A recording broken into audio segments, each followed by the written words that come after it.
जानिए हर सच की कहानी दिनेश ठक्कर की जुबान आपके अपने नेशनल न्यूज इंडिया पर। तो वहाँ से कार्यालय से प्रधानमंत्री कार्यालय से फ़ोन आया और आने के बाद हमारी जो हमने आवेदन दिया था उन्होंने पंजीकृत किया और आगे उस पर कार्रवाई होने का उन्होंने आश्वासन भी दिया है। पूरी आशा है, उनको जवाब तो देना ही पड़ेगा। श्वेत पत्र जारी कर देंगे तो दूध का दूध और पानी का पानी पूरी दुनिया के सामने ओपन हो जाएगा बापू जी का केस। कार्रवाई तो निश्चित मुझे उम्मीद है पूरी की होगी और होना भी चाहिए और इसका रिजल्ट भी आना चाहिए। तो मैसेज आया था 4 तारीख को कि आपका ये जो एप्लीकेशन है उसको रजिस्ट्रेशन कर दिया गया है।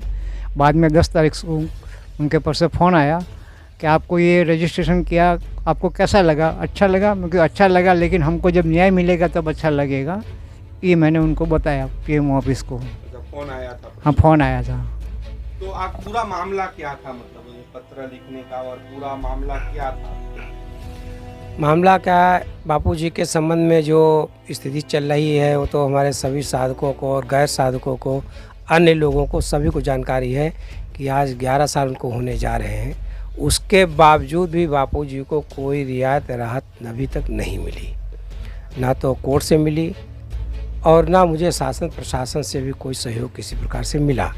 जबकि हिंदूवादी सरकार होते हुए भी आज हमारे महान ब्रह्मज्ञानी संतों को इस प्रकार से जेल में रखा जा रहा है।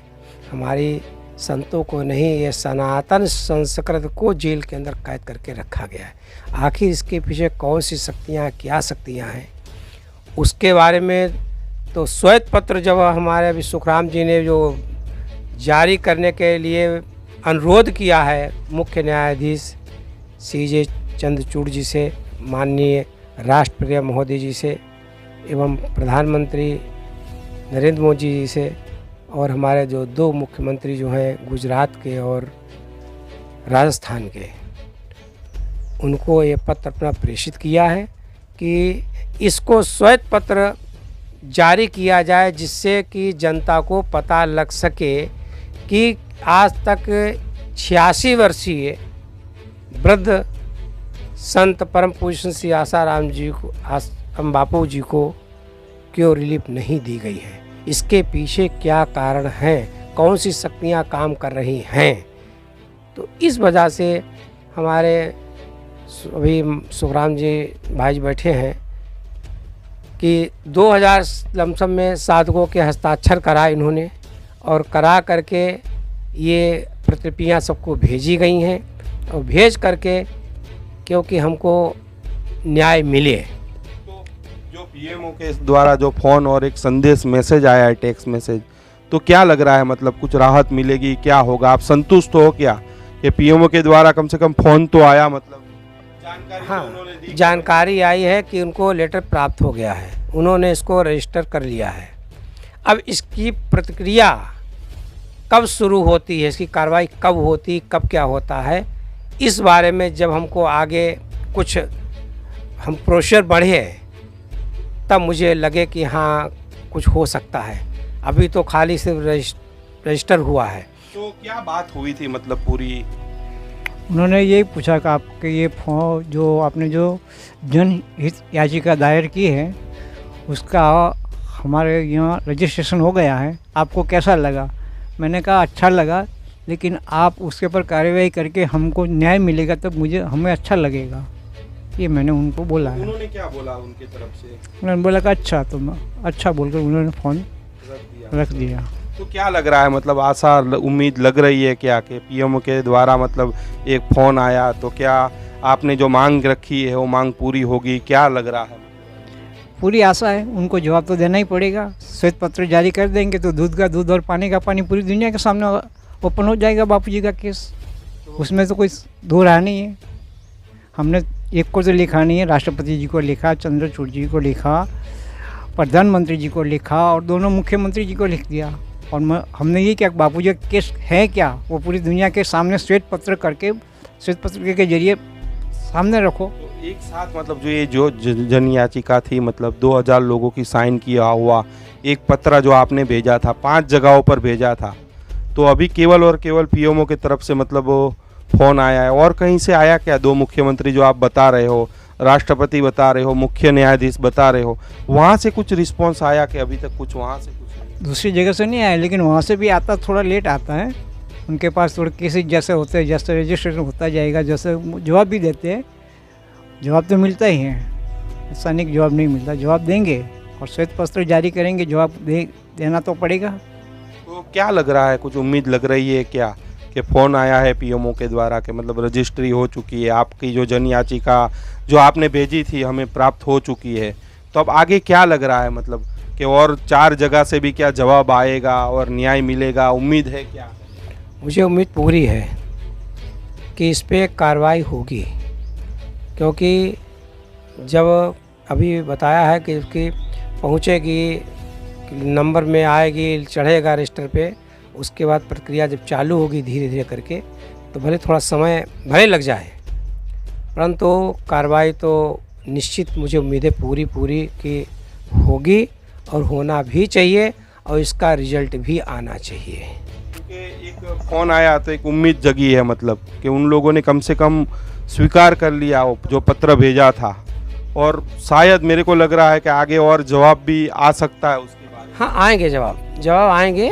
मतलब माननीय हमारे राष्ट्रपति महोदय जी के यहाँ से भी उम्मीद है कि आएगा, और माननीय चंद्रचूड़ जी की तरफ से भी उम्मीद है कि मिलेगा जवाब, और कार्रवाई भी आगे होगी, और मुझे उम्मीद है कि न्याय मिलेगा। कोई प्रक्रिया होती जब सामूहिक रूप से होती है तो उसका रिजल्ट आता है और उसका सामने परिणाम भी देखने को मिलता है। अब ये प्रक्रिया आज फेसबुक के माध्यम से, ट्विटर के माध्यम से, व्हाट्सएप के माध्यम से जो हमारे या जो कार्य साधक लोग जो रैलियाँ निकाल रहे हैं, जो में पत्र जिलाधिकारियों को, शासन प्रशासन को भेज रहे हैं, ये तो प्रक्रिया चालू शुरू से चल रही है। इसके अलावा जब यहाँ से हमको कोई सी प्रकार से राहत नहीं मिली, कोई उम्मीद नहीं जागी कि हमारे पत्र वहाँ जाते हैं कि नहीं जाते हैं, ये सबसे बड़ा प्रश्न था कि यहाँ से जो हमने प्रशासन को मैंने दिया और प्रशासन ने उस पत्र को रद्दी की टोकरी में डाल दिया कि भेजा कि नहीं भेजा। अगर भेजा होता तो कुछ प्रतिक्रिया जरूर सामने आती। तो मुझे तो यही महसूस हो रहा है कि यहाँ से अभी जो भी साधकों ने जो किया है उसका रिजल्ट नहीं आया। ना आने का कारण सिर्फ यही है कि वो यहाँ के यहीं पड़े रहे, वहाँ तक नहीं गए। और जब ये प्रक्रिया शुरू की गई है, जाने के बाद जब सीधे भेजा गया है वहाँ पर लिखित रूप से डाक के द्वारा, तो उसका भी रिजल्ट सामने आया कि जब वहाँ से कार्यालय से, प्रधानमंत्री कार्यालय से फ़ोन आया, और आने के बाद हमारी जो हमने आवेदन दिया था उन्होंने पंजीकृत किया और आगे उस पर कार्रवाई होने का उन्होंने आश्वासन भी दिया है। इसी प्रकार से हमारे माननीय चंद्रचूड़ जी जो हैं मुख्य न्यायाधीश, वहाँ से भी मुझे उम्मीद है कि वहाँ से भी कार्रवाई होगी, भले थोड़ा कुछ विलम्ब लगे, या राष्ट्रपति महोदय जी के यहाँ है, मतलब वहाँ भी कार्रवाई तो होगी, निश्चित होगी। और ये जनता को जानने का पूरा अधिकार है कि आखिर इस देश में न्याय प्रक्रिया कैसी चल रही, क्या हो रहा है, क्यों ऐसा हो रहा है। जबकि आजकल ये कई इस प्रकार की अनेक हमारे वरिष्ठ वकीलों ने भी कैसे क्वेश्चन उठाए हैं कि आदमी केस होता है, मरते दम तक मर जाता, पर उनका केस फाइनल नहीं होता है। तो ये एक बड़ी दुर्भाग्य की बात है इस देश के लिए कि उसको न्याय नहीं मिलता है। 11 सालों में हमने देखा केवल और केवल मिली आसाराम जी बापू को तो तारीख मिली, न्याय नहीं मिला। तो इसलिए ये थोड़ी सी उम्मीद है कि हमको आगे जो हमने जो प्रक्रिया अपनी चालू की है तो उसमें हमको राहत मिलेगी। और इसमें और शायद ज्यादा खर्चा भी नहीं हाँ, है। कोई खर्चा नहीं है। कितना खर्चा लगा होगा, मतलब ये सारी याचिका आपने बनाई और जो पोस्ट किया, इतना ज्यादा खर्चा नहीं लगा होगा? 1000 रुपये जितना खर्च हुआ शायद। 2000 लोगों की मतलब साइन थी इसके अंदर, और सारी जेरोक्स कॉपी करा कर 3-5 जगहों पर आपने भेजी और डाक के जरिए रजिस्ट्रेशन करवाया। हाँ, रजिस्ट्रेशन करा, पोस्ट का खर्चा लगा और स्पीड पोस्ट का खर्चा लगा, और ये खर्चा लगा किसका, आपने जेरोक्स का खर्चा लगा, और एप्लीकेशन लिखवाने का खर्चा लगा। तो और भी साधकों को ये जन याचिका मतलब दायर करनी चाहिए, मतलब क्या? हर जगह से, हर गांव से करनी चाहिए। 10-10 लोगों के साइन लेकर करो। हाँ, बिल्कुल सही बात। हाँ, 5-5 लोगों की साइन करो, पर्सनली करो, और कॉपी चाहिए तो हम बेच सकते हैं, बराबर ना। इस तरह से सब करो। सभी लोगों को ये करना हाँ। चाहिए मतलब जो भी हमारे साधक भाई बंधु हैं, सक्रिय हैं और विशेष रूप से जिनके हृदय में पीड़ा हो रही है अपने गुरु के प्रति, तो उनको सुझाव है कि वो प्रतिलिपि अगर चाहते हैं तो यहाँ से मिल जाएगी, और उस प्रतिलिपि के आधार पर जो भी गांव के इलाके के क्षेत्र में अपने साधक हों 100, 200, 500, 1000, तो अपने अपने यहाँ से सामूहिक रूप से इस प्रक्रिया को करके और भेज सकते हैं। जानिए हर सच की कहानी दिनेश ठक्कर की जुबान, आपके अपने नेशनल न्यूज इंडिया पर।